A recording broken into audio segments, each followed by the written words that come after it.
Good morning everyone. তোমরা যখন দেখবে এই পোস্টটা তখন মেবি দুপুরবেলা হয়ে যাবে, বাট এটা সকালবেলায় করা। মা পার্শে মাছের ঝোল বসিয়েছিল, ও আমি সেখানে একটুখানি নেড়ে চেড়ে নিয়ে লঙ্কাগুলোকে ভেঙে দিয়ে একটু চালের গুঁড়ো অ্যাড করে ঝোলটাকে নামাবো তার প্রস্তুতি নিচ্ছিলাম।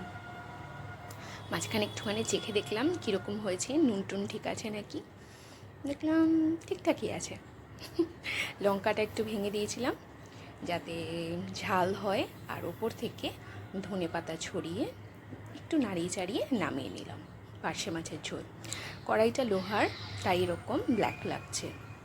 একটা অদ্ভুত ব্যাপার, যখনই এই কড়াইতে করা হয় ঝোলটার রঙটা না একটুখানি কালচে হয়ে যায়, কিন্তু নর্মাল কড়াইতে করলে ঠিকঠাক থাকে।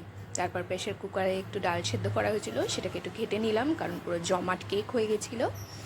এর পাশাপাশি কড়াই ধুয়ে নিয়ে তার মধ্যে সর্ষে তেল দিয়ে বাঁধাকপি বড়া করা হয়েছে। সকালবেলা ভাত খেতে গেলে একটু বড়া টড়া হলে বেশ ভালো লাগে খেতে।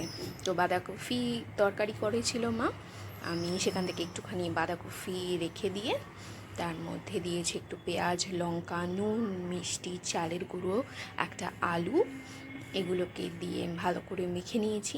মেখে নিয়ে তারপরে চ্যাপটা চ্যাপটা বড়ার শেপ করে তেলে ভেজে নিয়েছি। বেশ ভালোই লাগে গরম গরম এই বড়াটা খেতে। তো এখানে নানা রকম কিছুরই বড়া করা যায়। মা যখন যেটা থাকে তরকারি, যে কোনো পাতা সব কিছু দিয়েই বড়া করে নেয়, আর গরম ভাতে ঘি বা ডালের সাথে বেশ ভালোই লাগে। কথা বলতে বলতে আমাদের বড়া ভাজা শেষ হয়ে গেছে, দেখো উঠিয়ে নিচ্ছি। বড়াটাকে একটু হালকা আছে ভাজতে হবে, কারণ ভেতর পর্যন্ত যাতে জিনিসটা সেদ্ধ আর ফ্রাই হয়। খুব জোর আঁচে যদি দিয়ে দিই তাহলে উপরের কোটিংটা ভাজা হবে কিন্তু ভেতরটা ভাজা হবে না। তাই একটুখানি ধৈর্য সহকারে বড়াটা ভাজতে হবে। বাদ বাকি যে মিশ্রণটা ছিল সেটাকে আগে থেকে গোল গোল বলের শেপ বানিয়ে নিয়েছিলাম যাতে উঠিয়ে নিয়ে তেলে ভেজে দেওয়া যায়। এই যে দেখো, আমি তেলের মধ্যে ভাজতে গিয়ে একবার আঙুল তেলের মধ্যে চলে গেছিলো, বেশ ছ্যাঁকাই খেয়েছিল। আমার বড়া দেওয়া হয়ে গেছে।